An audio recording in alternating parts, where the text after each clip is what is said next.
show. Drug courts and Polk County, anyway, the drug court only uses more type felony drugs than for misdemeanor possession type cases. It's only for the felony type drugs, cocaine, those type issues. So it's not tracking that. They may track it for those drugs, but they don't have it for marijuana possession like you spoke about. Even on this, for the juvenile stats and the adult stats, we have to answer every case, go into the Detroit system and answers, and Carolina do. Lesser did that. I didn't have a hard task to do 2014. It was very time consuming. And I'm assuming as the conversation, not only in our state but nationwide, becomes more prevalent, I'm assuming the clerk of courts and state attorney's offices will probably start keeping data. Do you think? I mean, how do you validate one? How do you help policymakers like us? And this is a statement. I'm not at you.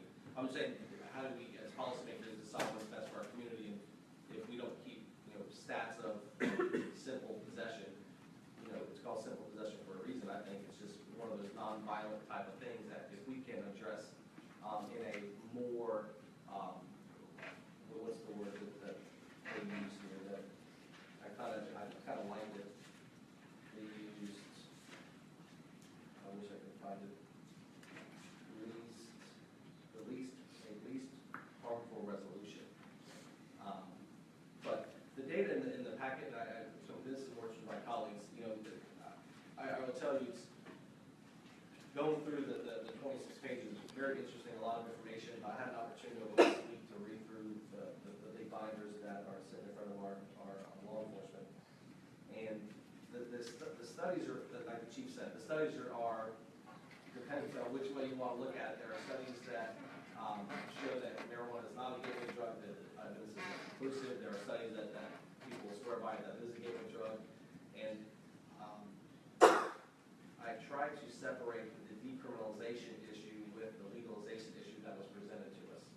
It was very, very difficult because a lot of statistics, which are from Colorado, from Washington, from DC, a lot of the information we're asking were localized, and the legalization part that was summarized in our executive summary, I don't necessarily think does our argument or our discussion any justice, because it's really not relevant at this point. We're not talking about legalization. And I will highlight just one thing that I noticed going through our summary. The examples we got of studies that show that marijuana is a gateway drug are highlighted in our packet. And I think there are four examples that list the background of the study, the method of the study, the results of the study, the conclusions of the study, and those four are highlighted clearly show that marijuana is a gateway drug, clearly. And then on then there's probably 7 other studies that are highlighted in our packet executive summary that are probably 1 or 2 sentence blurbs that say that it's not a gateway drug.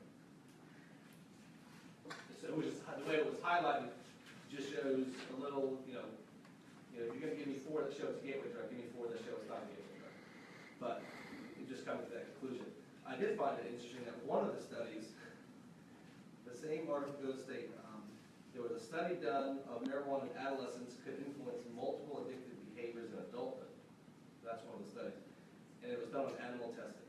Animal testing showed that marijuana in adolescents could influence multiple addictive behaviors in adulthood. That's amazing.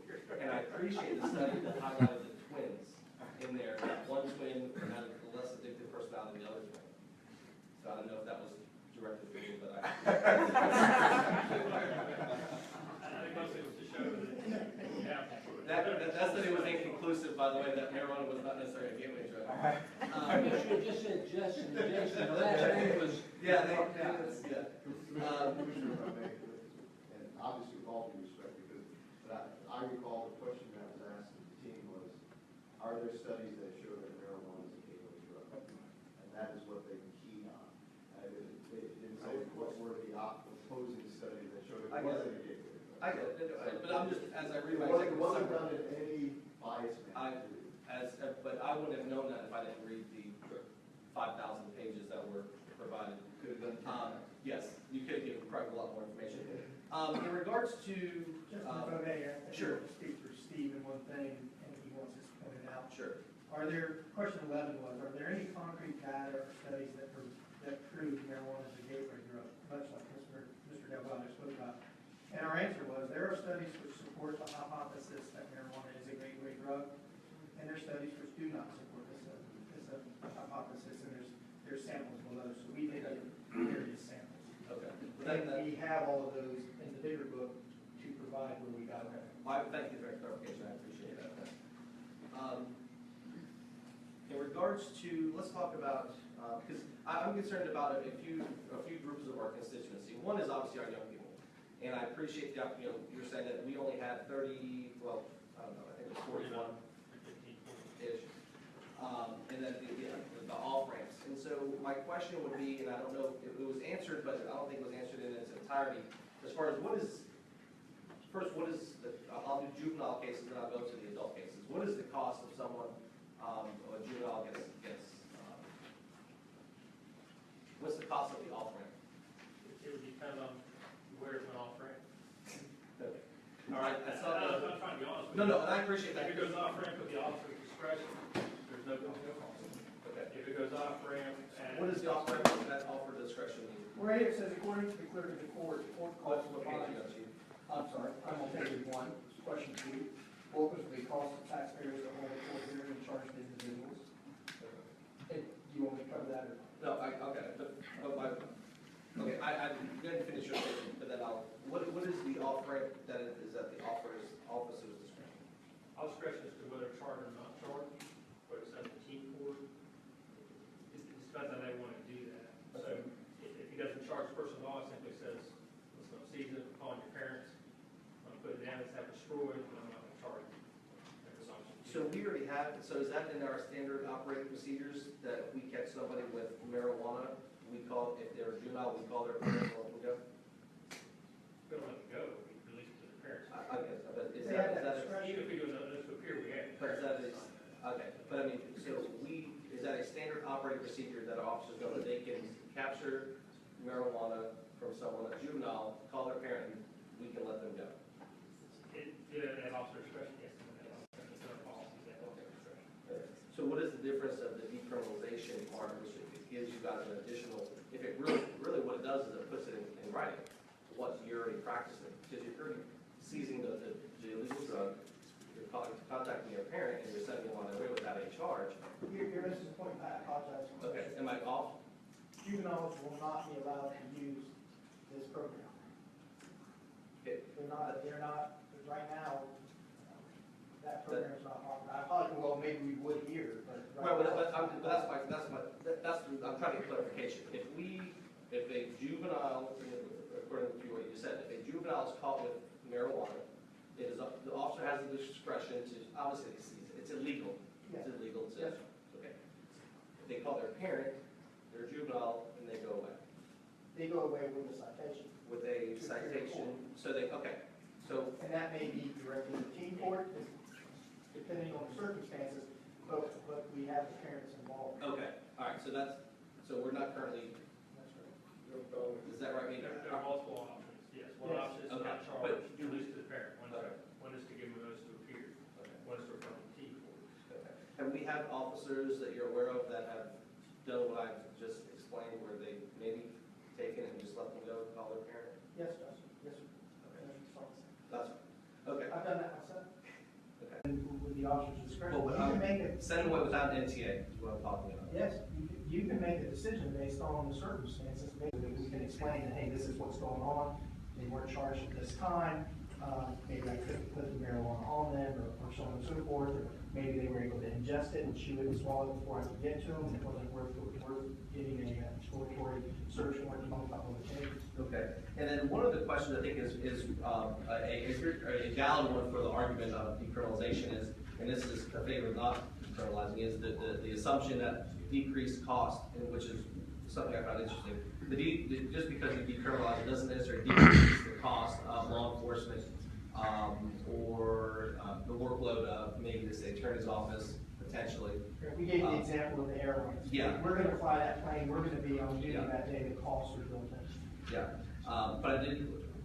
but what some of the studies that I read do, and I highlighted tabs, but I wasn't writing down in my notes, but, the savings is, I guess it's debatable. It would be on the back end, the supervision end of the probation officers, community supervision, things of that nature that potentially, and the reduction of, over, I think, long-term in our jail system. I think that's probably where most of the savings would come as far as the state is concerned.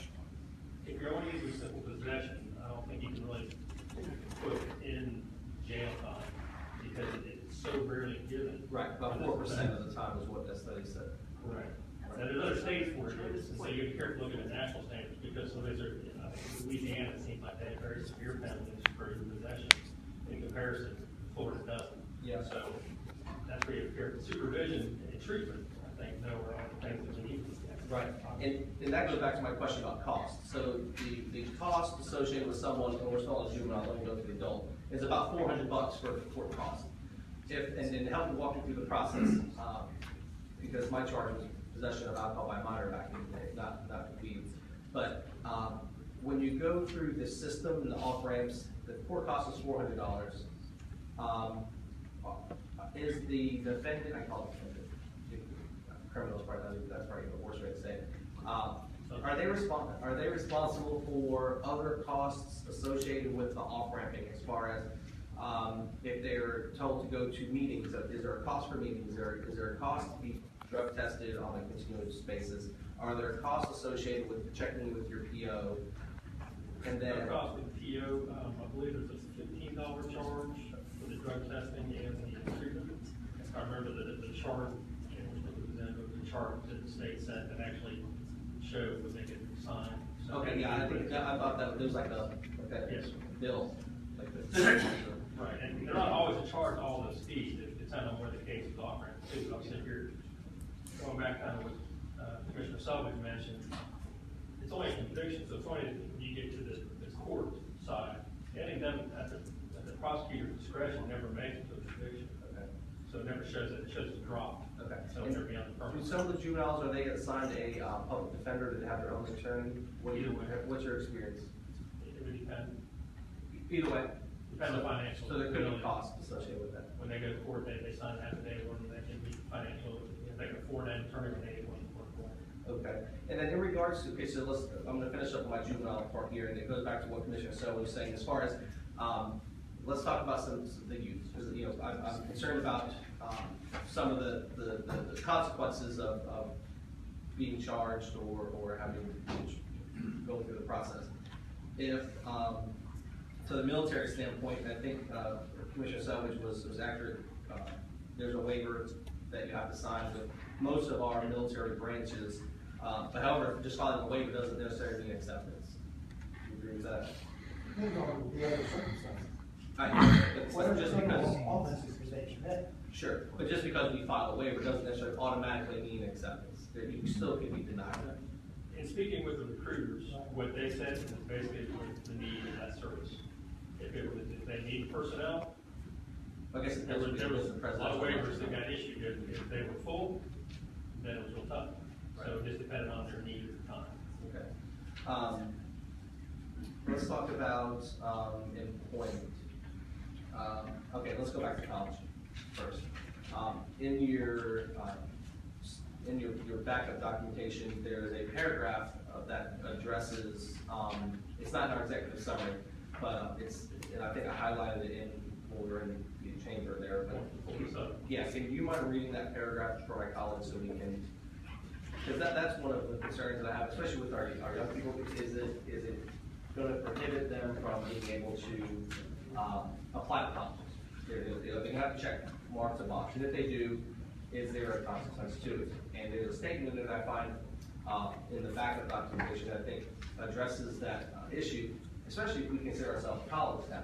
And the next question I'll have after you read that paragraph will be, it's after the studies. Do you remember which question that was? It's 15. I'm not sure I can look for it. Does the misdemeanor charge prohibit young people from advancing themselves in higher? Yeah, it's after the studies, the blue tabs. I can You don't remember. have my book, do you?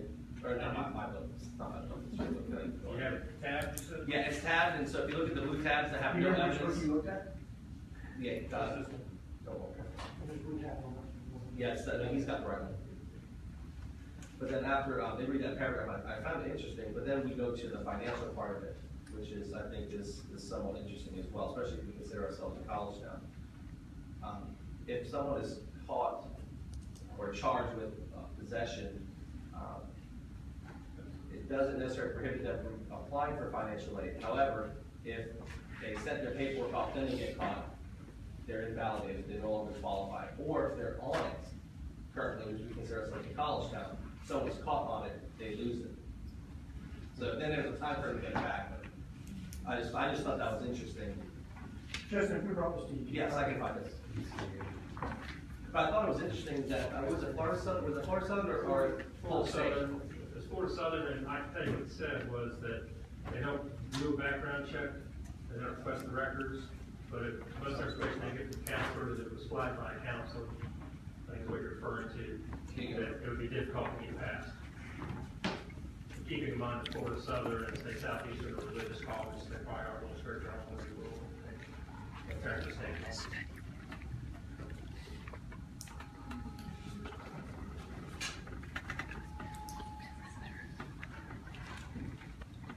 From Florida Southern Commission, before they do not perform records checks on student applicants for college admission. However, she said they rely heavily on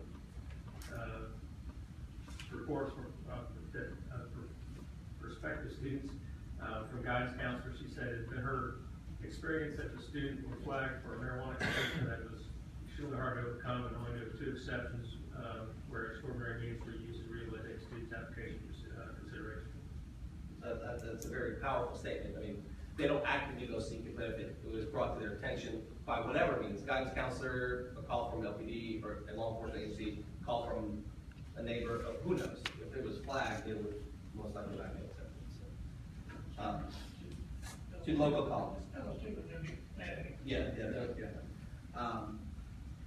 So anyway, that's all I have at this moment as far as on the juvenile side. But the financial aid part was one that kind of alarmed me as well after reading that statement.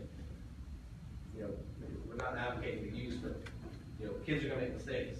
I mean, that one time, that one off ramp, you know, we all know once you have a record, it's very, very difficult to escape the system.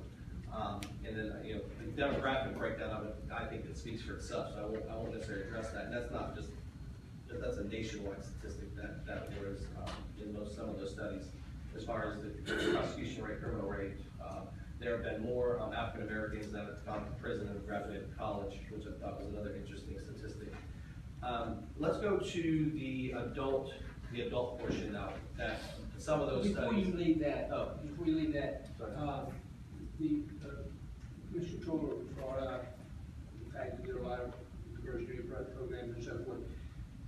And you all emphasize the discretion of the officer, and I think that's an area that should give us pause, not because you all exercise bad judgment, but if you, for whatever reason, decided, we started looking at the numbers and there were more folks who were not charged in a certain ethnic group or a certain racial background or whatever than others, and that would be the kind of thing that would be unsettling.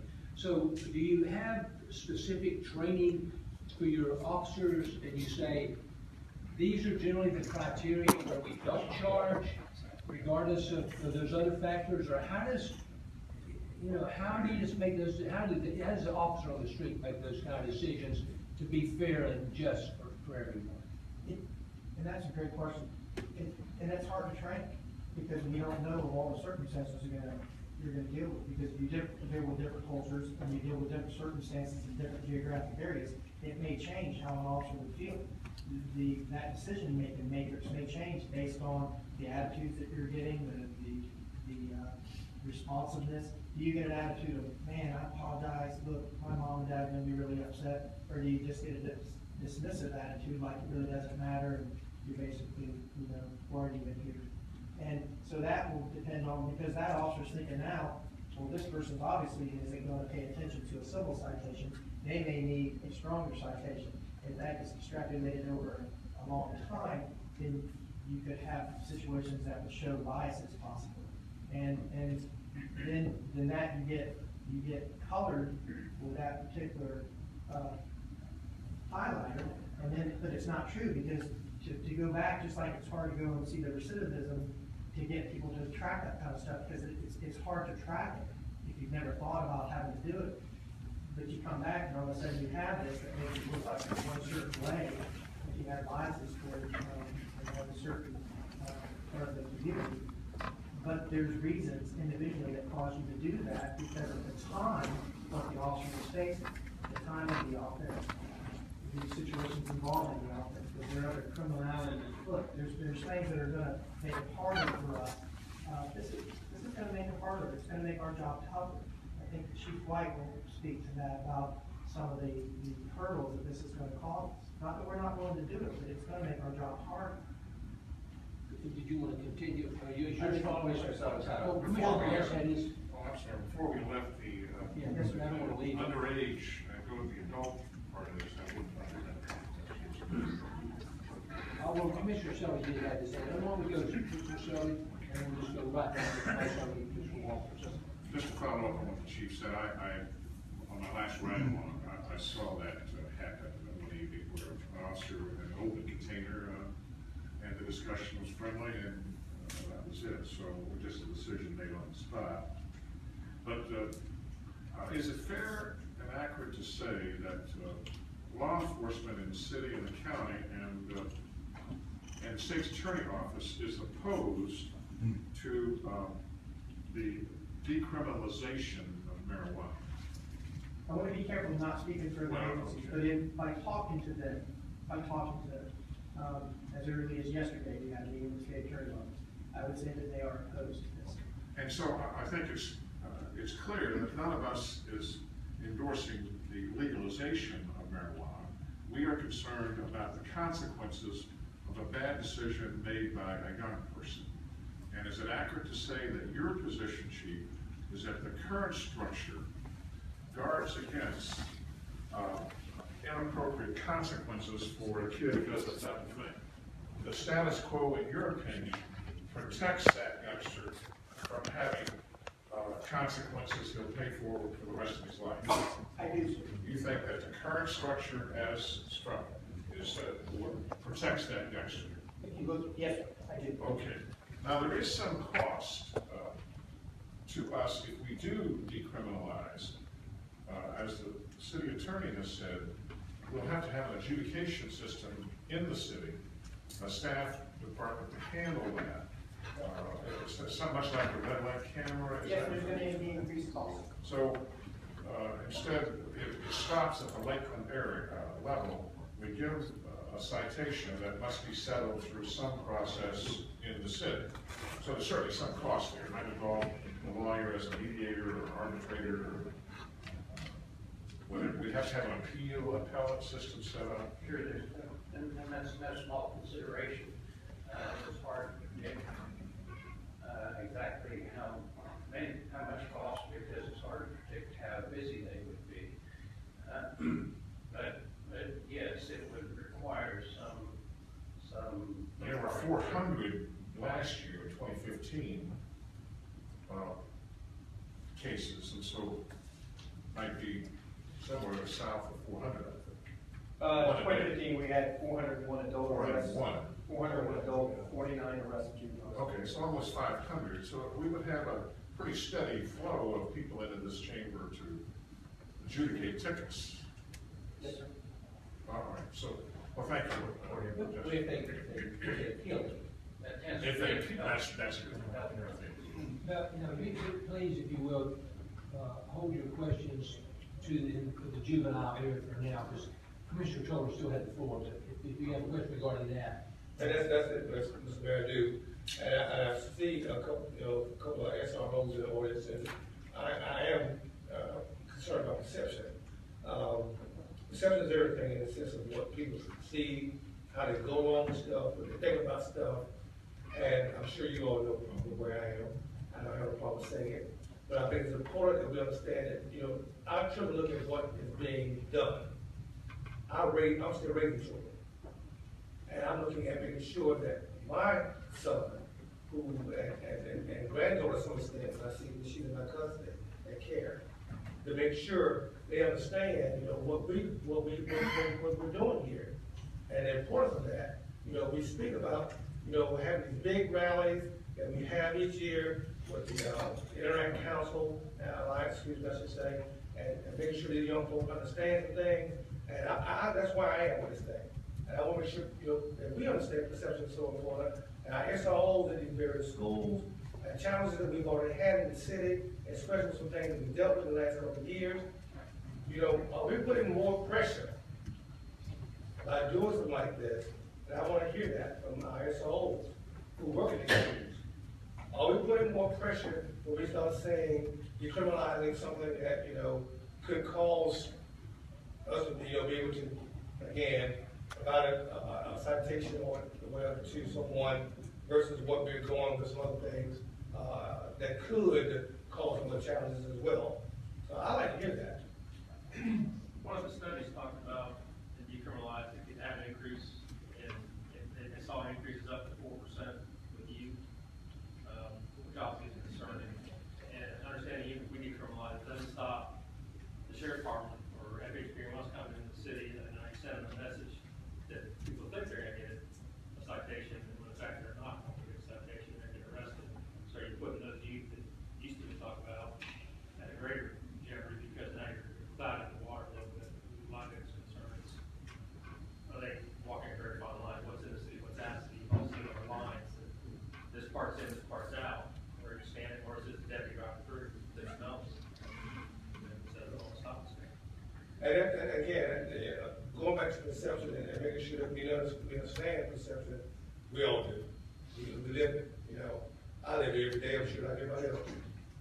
And how, what's perceived and how, how we deal with that situation. I've heard, even in our statistics showing the demographics of how, of course, on the adult side, so I'll wait till that time comes. But even with the, looking at the numbers of the age bracket here with our juvenile, I think it's juvenile. No, that's not juvenile. I think that's all. Yeah, go ahead. Mayor, do you want Officer Walter Dennis to just I speak do. on that? On the topic that Commissioner Sure. perception and this, Or his perception as an SRO?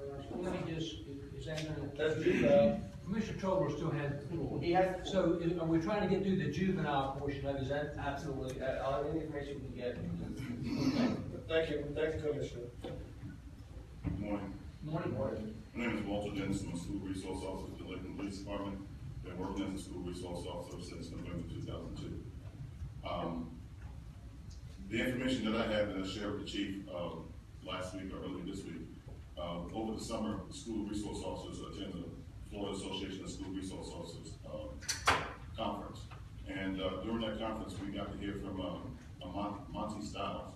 He was the former federal prosecutor in Idaho, and he was over the organized crime task force. And during that 2-hour conference session that we had with them, all the information that I received for those that took that course was decriminalizing marijuana has not helped the community in any way. He gave us some of the statistics that he gave, and I don't have all the PowerPoint, some of the notes that I took. Places like California, Colorado, drug usage among juveniles is going up 74%. It's in both these places where it's been legalized. It emboldens the drug cartels. It's like, okay, you gave the city, the people, permission to go ahead and use marijuana out in public and say it's okay. So we're going to come in also, we're going to try to get out the percentage of share that profit. So they don't set up a warehouse, they don't set up a shop, they'll go into these fields or whatever, and some of the information we got is that they're tearing down trees, they're ruining the ecology of the area, killing fish, killing protected animals.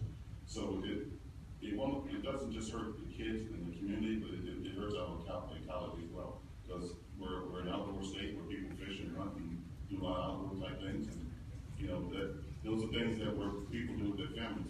And if you destroy all that, then it takes away people's livelihoods and things that they do with their children.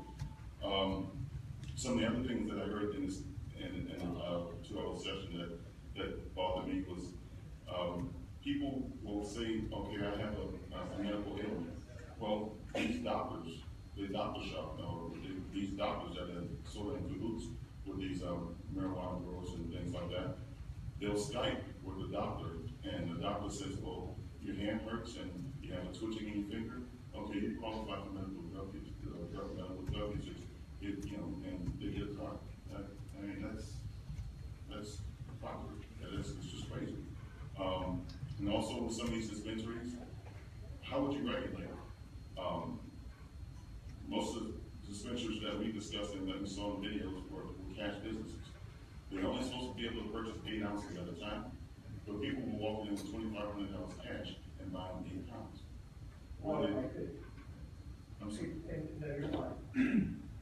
But could you characterize, and I understand where you're going, but you're talking more about the legalization. Yes. And that's a great topic, and you have a lot of great information.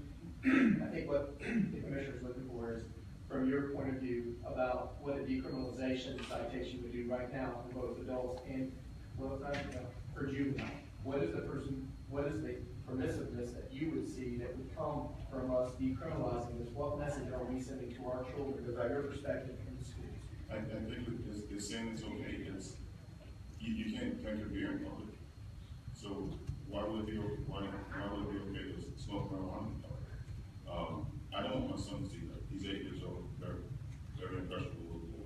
You know, my wife and I do the best job we can as parents to protect them from these things.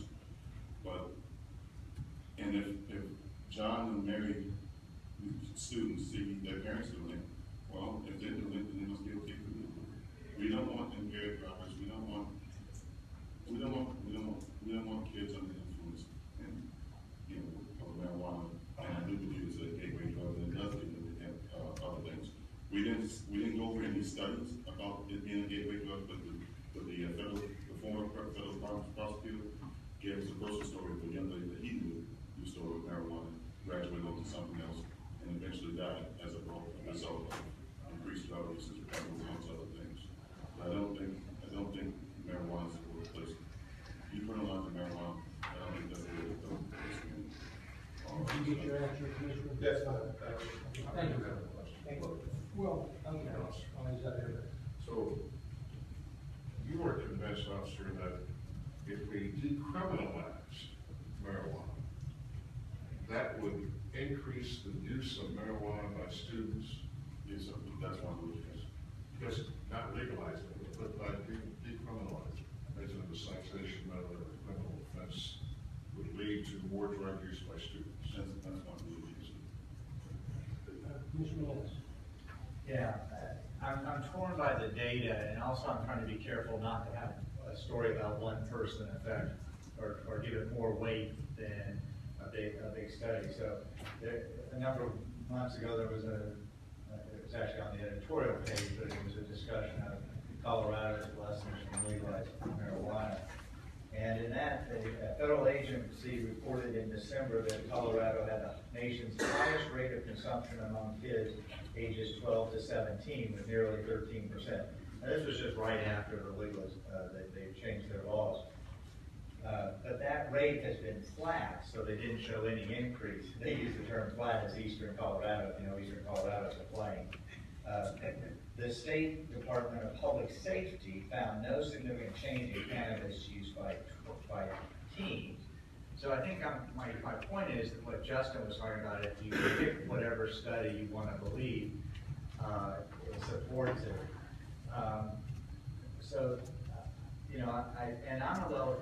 I'm back and forth on whether teens should be, are we trying to protect or look at only teens, or do we do it, but by mind we have a set of rules for teens and a set of rules for adults, because the rules are different for adults for alcohol use and other things we have. So I look forward to this discussion with the commission about whether or not we're doing 2 sets of rules, one for adults and one for less than 18 or 21. I want to go back to the financial aid issue. My understanding is if you're dealing with financial aid applications, you can put it on the application and you're okay, simply because as long as you don't have a history